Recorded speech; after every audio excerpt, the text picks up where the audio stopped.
tiempo tiene una condición muy curiosa. Hay cosas que al paso de los años se alejan y hay cosas que al paso de los años se acercan. Este fenómeno de la distancia temporal es muy curioso y depende de la profundidad de la herida que los hechos causan. A más profunda la herida, la distancia temporal se acerca. De tal manera que si vamos a contar la historia de aquellos días, los días de la expropiación petrolera mexicana, vamos a hacerlo bajo la sensación, nosotros y la gente con la que hablemos, de que está a la vuelta de la esquina. Y es que, además del calor que la historia tiene en sí misma, la última ofensiva neoliberal en México ha sido una embestida de tractores, trenes desbocados contra Cárdenas, Lázaro Cárdenas, y la expropiación del 38. Y esto todavía produce el fenómeno de acercar más la historia.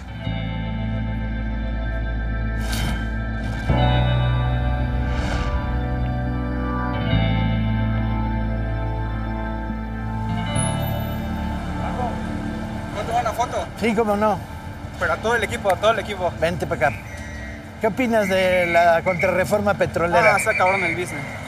Está cabrón el business, dice el compañero. Pues creo ¿Qué que vole? está cabrón la indiferencia de la gente, ¿no? Pues no, la mayoría está en contra. Pues todos están Pero en no contra. nos... Bueno, ya saldremos, ya está. Tarde o temprano volveremos a salir. Pero aguántenme, que le voy a tomar una foto. Así, pero ¿Así? enfocándolo a él. Sí, Dale, enfocándolo a él. va. Por acá.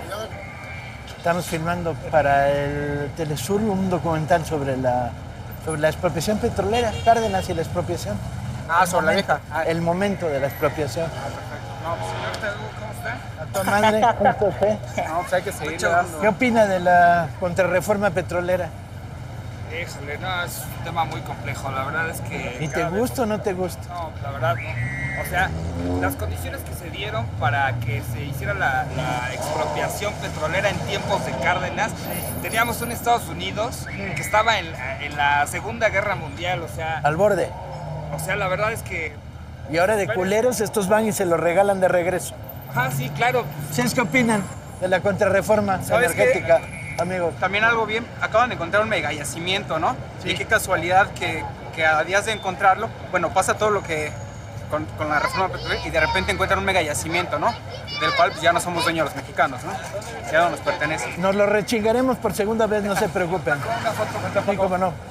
Muchas gracias. Al revés, un Los placer. quiero mucho. Muy agradable. ¿Qué vale? ¡Ay! Una foto. Sí, cómo no. ¿Quién la toma? Ella. Saluda. Muchas gracias. Al revés, un placer. Así va a ser hasta el Zócalo, ¿eh? ¿Qué vale? ¿Cómo estás, hermano? A tu madre. Esta es tu tierra, ¿eh? Por aquí entraron Villa y Zapata a caballo, cuando se llamaba Plateros, rumbo al Zócalo. 40,000 hombres, el ejército del pueblo. A ver si se repite este año la entrada de los villistas y los zapatistas, la cabalgata. Sería bonito.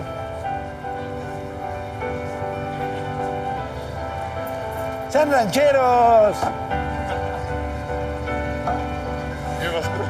¿Cómo está? Mucho gusto. Felicidades. Gracias, muy nobles. Qué guapo. ¡Cérame!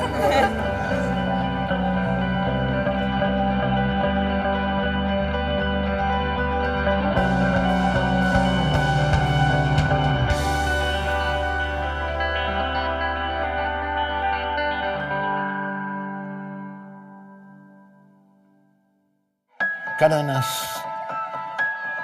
anota en su diario: a las 22 horas, di a conocer por radio a toda la nación, le habían creado una cadena nacional de emergencia,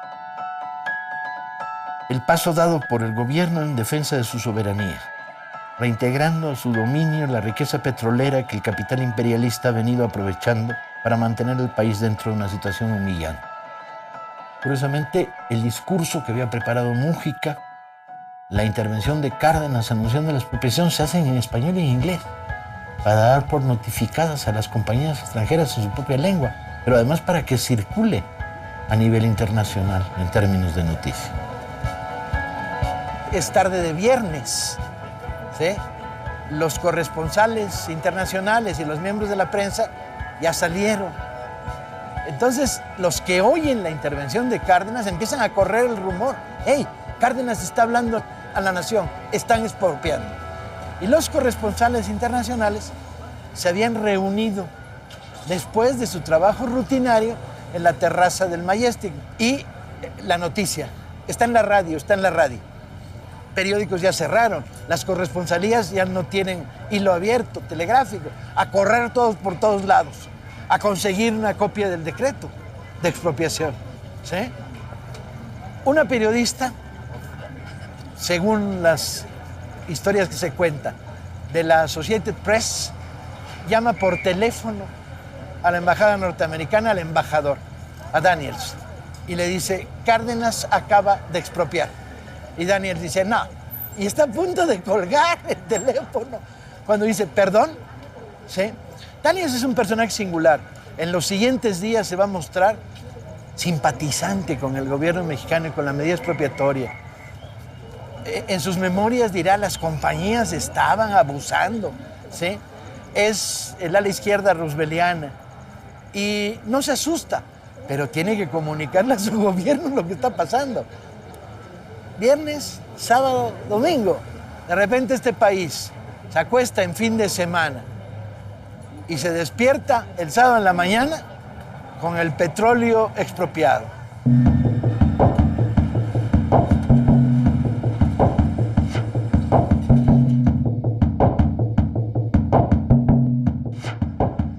He estado encontrando registros muy divertidos, como por ejemplo que tu mamá te despertó y te dijo, vístete porque queremos tomarnos una foto.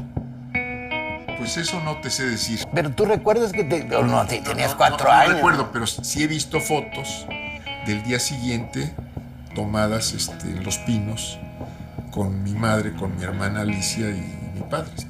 O sea, como de alguna manera quiso dejar registro de ese día. De ese momento, así es. ¿no? Y al día siguiente se fue al Nevado de Toluca en un día de campo con la familia. El 19 es sábado. O sábado o domingo se va al Nevado de Toluca. De picnic.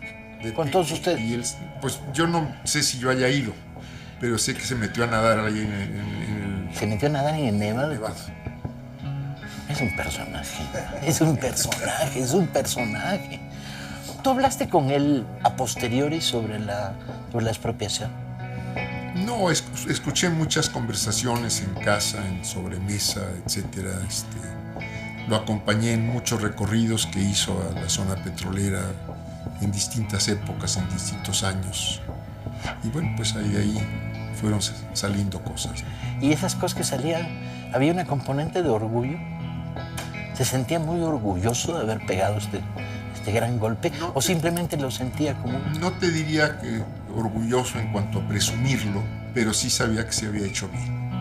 Es curioso, tu padre es un hombre extremadamente sencillo de entender y complicado de entender bien. Te ríes porque tengo razón, sí, ¿no? No, sí. Tú que viviste con él tantos años. Sí, claro, sí. O sea, es muy transparente y al mismo tiempo hay un montón de elaboración detrás de su transparencia, ¿no? De lenta cocina, ¿no? El 22 de marzo, Cárdenas anuncia públicamente que la medida es excepcional y que no se extendería a otras actividades económicas. Buscaba frenar el miedo de los inversionistas extranjeros y, por otro lado, asumió un compromiso privado con el gobierno de los Estados Unidos para pagar las indemnizaciones efectivas. Y se vuelve una fiesta. Yo no lo sé, pero incluso había fotos y de mi familia de Minatitlán.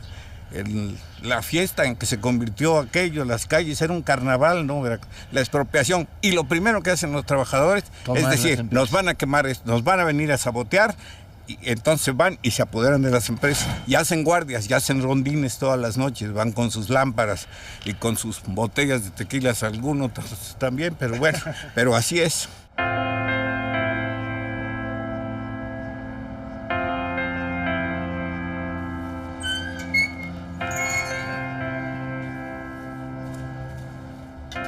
No. Aquí no era.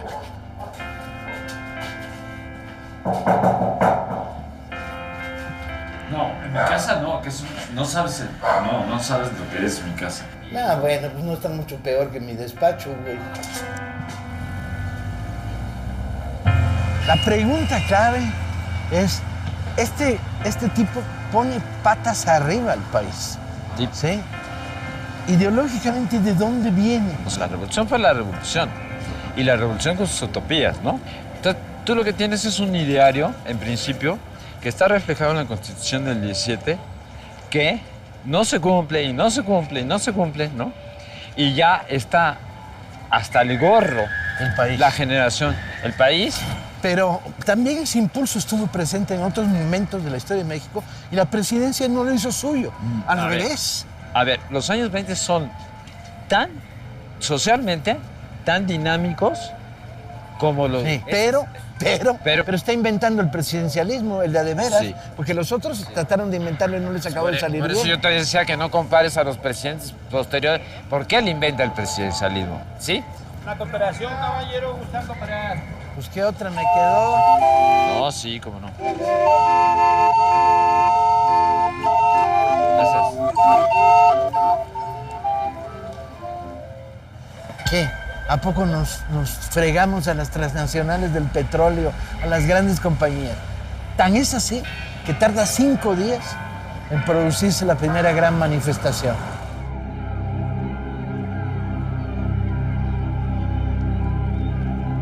La primera sensación que uno tiene es, el golpe es tan inusitado, ¿sí?, que la gran mayoría de la población pasa del desconcierto al júbilo. Es entonces cuando el Ejecutivo Federal, con la aprobación unánime y jubilosa del pueblo mexicano, pone a salvo la soberanía de la República al decretar la expropiación de las instalaciones de las compañías explotadoras de acuerdo con la Constitución. El Zócalo se repleta, más de 100,000 personas vienen a apoyar. No se hubieran precipitado ellas Al Zócalo. al Zócalo que ellas organizaran, dices, Es el shock. La hicimos. Este país se puso de pie de nuevo. Enfrentamos a las potencias más grandes del mundo y les dimos con el cubo en la cabeza, ¿no? Es muy particular. Esos 5 días te explican un montón de cosas. Había que leer la prensa de esos 5 días para ver el mecanismo de reacción. Porque algunos dijeron, está poniendo a México al borde de la guerra, ¿sí? Las compañías van a impulsar la intervención armada inglesa y norteamericana. Y además era cierto. Entre una de las muchas respuestas que se dan a la expropiación, el gobierno británico decide que el acorazado Hood, que se encuentra en un puerto inglés, encienda calderas y tenga destino la zona petrolera mexicana. Afortunadamente, el Hood está en reparaciones y no lo puede hacer con mucha premura. Y por lo tanto, a la consigna que se había dado en los pozos petroleros, los trabajadores, que era si llegaba la flota británica a tratar de invadir la zona petrolera, incendiaban los pozos. No tuvo que llevarse a cabo. Poco después, las crisis europeas empezaron a señalar las grandes tensiones que irían a culminar en la Guerra Mundial, y en esa medida el Hood se quedó flotando, para luego perseguir al Bismarck en lugar de venir a tocarnos los tompiates en México, en la zona petrolera, lo cual le agradecemos mucho. Cuando mi generación nacimos a la política, en la mitad final de los años 60, Cárdenas ya era un pasado remoto. Y Cárdenas va a llegar tarde a nuestras vidas. En la medida en que los neoliberales empiezan a destruir la Constitución del 17, la figura de Cárdenas emerge cada vez con mayor potencia, ¿no? Ya no se puede, ¿No se puede qué? No, ¿Tomar sí. fotos? No, la grabación. Pero ni queremos las esculturas, estamos hablando sobre la expropiación petrolera. Sí, pero le digo, como tengo las cámaras, no me empiezan a radiar, ¿sabes qué pasó con los que están grabando? ¿Qué problema? ¿Quién es el jefe de seguridad? Su jefe, Saúl Santana, no contesta el teléfono. Pasando los topes, no pueden ustedes grabar. ¿Pasando estos topes? Ahora va a venir uno de los de la Alameda para decir que no podemos filmar en la Alameda.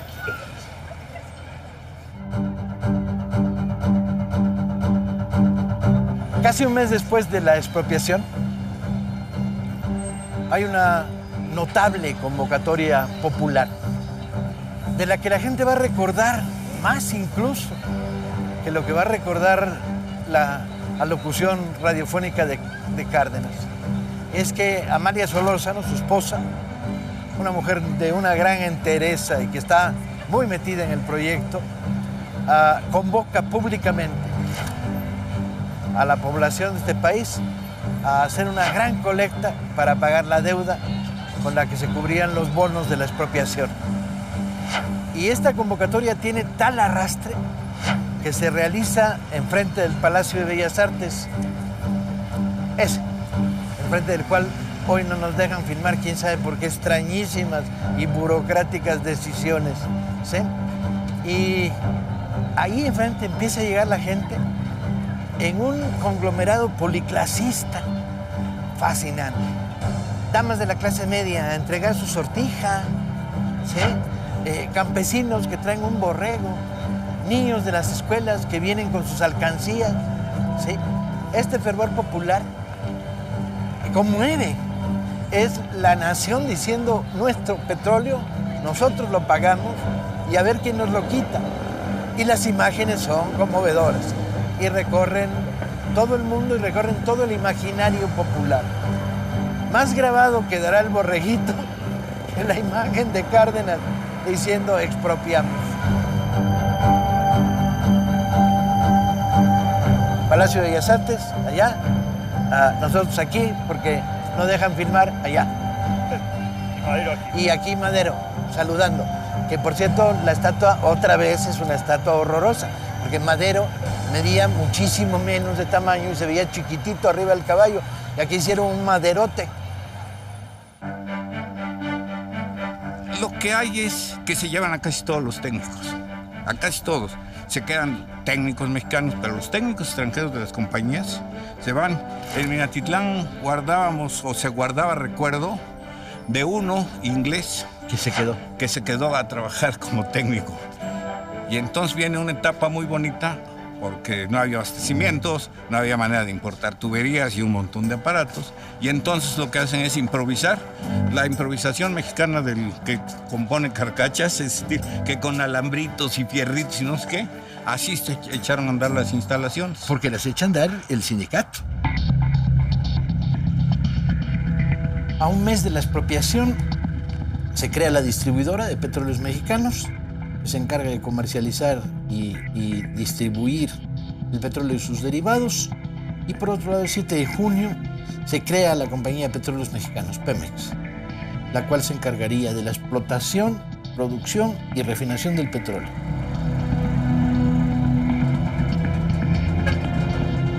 Hoy, esta refinería, nacida en 1906, una de las más grandes de América Latina, lleva el nombre del general Lázaro Cárdenas.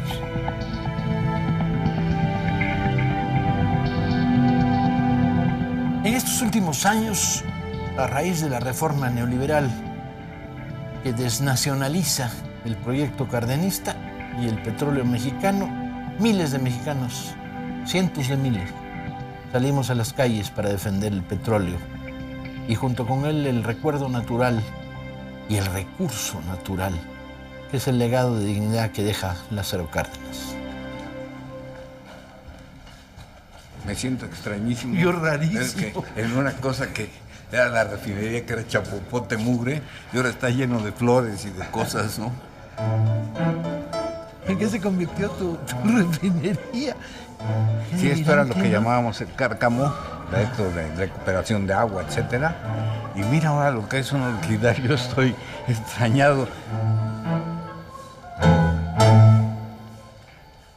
La refinería de Azcapotzalco contaba con 14 plantas de refinación, 3 plantas petroquímicas, 218 tanques de almacenamiento, servicios auxiliares, terminal de embarque, reparto, lubricantes, talleres, almacenes, edificios administrativos y una colonia para los trabajadores petroleros. Olvídate que se vayan los técnicos, los trabajadores sabían mucho. De hecho, nosotros les decíamos todavía a los ingenieros, qué bueno que vienen de la escuela, pero aquí les vamos a enseñar nosotros. En efecto, les enseñamos porque venían de la escuela con mucho conocimiento. Y así siguieron andando esta refinería, la de Mintlán, la de Madero, que eran las importantes. En Estados Unidos, después de la expropiación, se prohibió el uso de combustibles mexicanos. Se dio preferencia a la importación del petróleo de Venezuela. Se presionó a las compañías navieras para que no transportaran petróleo mexicano. Se presionó a los gobiernos de los países del Caribe para que suspendieran los pedidos de petróleo que ya tenían realizados con México. Y se suspendieron las compras de plata, lo cual representaba $30 millones anuales. Pero además había otro problema. Había el problema de comercializar porque las compañías boicotean.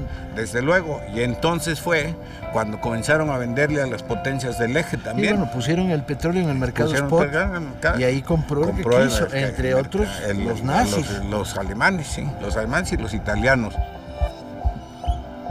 Y el petróleo no le pertenece únicamente a los mexicanos que estamos vivos. El petróleo es legado de quienes ya nos dejaron y también debe ser patrimonio de los que aún no han nacido en nuestro país. La campaña del gobierno de la televisión intentaba vender la idea al pueblo mexicano de que Lázaro Cárdenas era el verdadero privatizador, que él quería la privatización en el fondo de su corazón. Entonces, para vender la idea de la reforma energética, ponían la imagen de Lázaro Cárdenas, lo cual era absolutamente ridículo. Cuando hablamos de la política de masas de un gobierno, nos remitimos al periodo del general Lázaro Cárdenas del Río, que gobernó no contra las movilizaciones, sino apoyándose en las movilizaciones. Es ese cardenismo de ese país que se vuelca en los momentos difíciles y que nace de todas partes y que crece y que lucha. Ese es ese cardenismo solidario de esta patria que siempre sufre y que siempre resiste. En toda la historia de México, pues el mejor gobernante que hemos tenido es Lázaro Cárdenas del Río. Lo que acaban de hacer ahora para entregar el petróleo a una potencia en guerra, Estados Unidos, en guerra en Irak, en guerra en Siria, en guerra en Afganistán, y que ve que está perdiendo los recursos petroleros que están allá lejos y en cambio quiere afirmar lo que tiene de este lado. Es empezar por destruir la Constitución de 1917.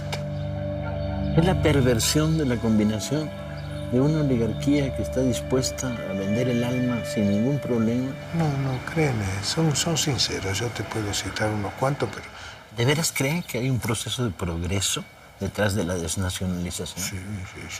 ¿Se lo creen? Sí. De progreso no, de riqueza, de un México fuerte y que se dejen de molestar. Esta sensación que tengo a partir de estar leyendo y documentándome, coincide con un revivir de la figura de Cárdenas a nivel popular.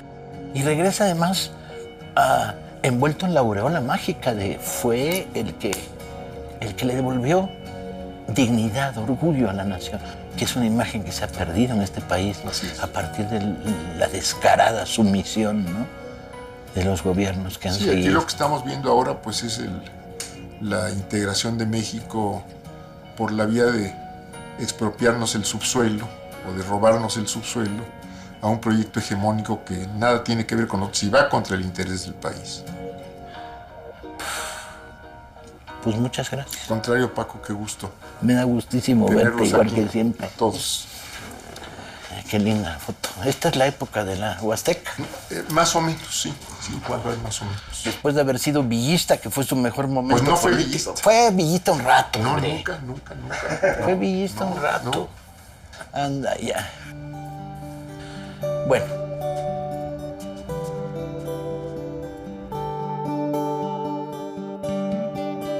Nunca lo conocí. Lo vi de lejos. Mi padre me llevó tomadito de la mano a uno de los actos que se hicieron en el momento de la invasión de Valle de Cochinos. No era un hombre de grandes gestos oratorios.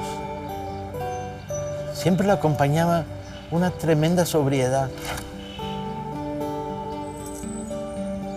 Quizá eso es lo que lo hace más atractivo en un país de ruidos y fulgores, ¿no? En un país donde se te muere un primo que nunca habíamos visto y trae 7 mariachis para celebrarlo, ¿no? Esta frialdad, solemnidad basada en el silencio y no en el ruido, hace de Cárdenas un personaje admirable, construye una distancia, pero al mismo tiempo entrañable.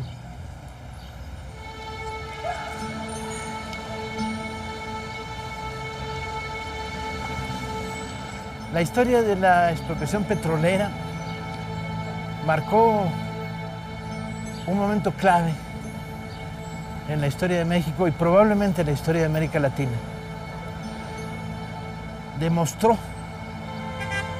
que podía haber una voz nacional por encima de los intereses de las grandes empresas del petróleo que dictaban vida, trabajo, condiciones, miserias, extraterritorialidad,